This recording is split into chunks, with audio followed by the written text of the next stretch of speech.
Hello and welcome back to TechnoSurgeon YouTube channel. US has imposed some restrictions on the GPUs or the stuff that has been manufactured and sold to China. So to circumvent that, NVIDIA introduced RTX 5090 Ti, and there was another restriction that was posed onto it, and that's why they named it RTX 5090 D, and it was expected to launch in August. We already knew about it, but now they had renamed it, and NVIDIA has renamed RTX 5090 D to RTX 5090D V2 to new US export regulation, aiming to maintain performance while avoiding restriction. And it's a little bit bad. It will feature the same 21760 CUDA cores and 575 watts power draw, ensuring the core Blackwell architecture performs as user would expect, albeit with a reduced 24 gigabits VRAM buffer. But yeah, you are essentially paying more price for a lesser performing GPU, but it is what it is. But at the same time, what's weird is the one which was already there, which is RX 5090D, is being sold in eBay, and as you can see, RTX 5090D HOF OC lamp with a dual 16-pin connector. Yeah, you heard it right. It had a dual 16-pin connector. Lands on eBay and it starts at almost 5,500 bucks.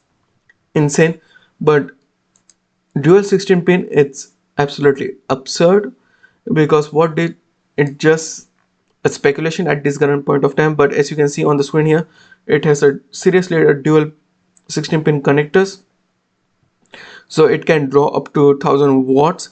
And what it can show is like the next generation might go with dual 16-pin, and to run that you will need absurd amounts of power. So yeah, it looks bad, and yeah, they are selling it for a wild pricing also. But yeah, what it is, and it is slated to overclock up to 3.6 gigahertz, and it essentially breaks records in 3D and overclocking benchmark. As you can see on the screen here, this is NVIDIA's of China's RTX 5090D overclocked to 3.6 gigahertz supercooled HOF edition, and it breaks 3D marks and overclocking record to more than 1200 on each core. But it has done with liquid nitrogen. As you can see on the screen here in this image, it scored the record literally. But what we can say, this card is essentially pushing with a 12 not 12 two 16-pin power connectors, which is literally wild. Next up, NVIDIA's new driver updates bring smooth motion to RTX 40 series GPUs, works with AMD's fluid motion frames, and claims to double your FPS with a single click in any game. What essentially happens, and this is why we need competition, because AMD introduced their fluid motion frame, which is their driver level support for frame generation, and that's why NVIDIA was pushed to introduce their own solution, which was smooth motion frame with RTX 50 series, and now they are essentially bringing it to RTX 40 series, and this is a driver level solution. And that's why in this segment we need more competition. And yeah, it is available on RTX 4060, though it is available on a preview driver at this current point of time, but you can install it, and essentially it doubles your frames, as you can see from here, from 83 frames to 164 frames. And this is in World of Warcraft, which doesn't have a native support for frame generation. Next up, Intel CEO says we are not in the top 10 of the leading chip companies. Yeah, Intel is having many issues current point of time. For 20 years ago they were the leaders, but now I think the world has changed. We are not in the top 10 semiconductor companies. Intel's semiconductor fraction is having some issue. They had to scrap its various nodes, and it was essentially bad. It is still bad, going bad for Intel. And essentially it has the BlackBerry moment where they had laid off thousands of employees. But the CEO says it's too late to catch up with AI as firm falls off on global top 10. So yeah, Intel is struggling. It's struggling really hard, though we still don't know whether Intel will quit from much of the segment. Yeah, Intel will still make their CPUs, but we still don't know whether they will still be producing semiconductors or GPUs at this current point of time. But we essentially need Intel because competition drives innovation.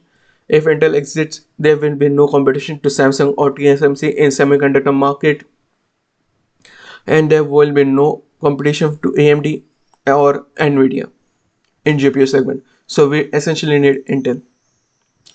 And it says another long time Intel Linux engineer leaves the company. He has served 14 years working at Intel on various Linux kernel. He's leaving the company. So it's bad. This is my badge photo day. He's tweeted out, and it's a senior Linux software engineer at Intel competition. It is a difficult time for Intel. I'm sure the company will overcome the challenges and come back stronger. Intel has a great engineering culture and I'm proud to be a part of it. I will be taking a few weeks off before starting a new company at the end of the month. So yeah, many employees are being laid off. Essentially, it looks pretty bad for Intel. But yeah, let's hope Intel comes back with a swing. And it will be AMD's moment like how AMD came back with Ryzen. And we already knew Zen 6 was coming, but AMD Zen 6 is to use TSMC's N2P and N3P for low end mobile SKUs. And AMD's Ryzen 10,000, which is Zen 6, is based on N2P node, and it's not N2X node. It's somewhere in middle of N2 and N2X node, which is TSMC's naming scheme for the processing. And it will use primarily N2P node, while some product will also use N3P, which is based on 3 nanometer, but it is slated for low end SKUs and it came from Kepler, so it's pretty reputed. We are getting more details about Ryzen 10,000 or Zen 6, and yeah, it is slated to be launching like next year or so. But yeah, that's it from me today. What do you think about the news? Sound of your thoughts in the comment section down below, and I'll meet you in the next one. Peace out.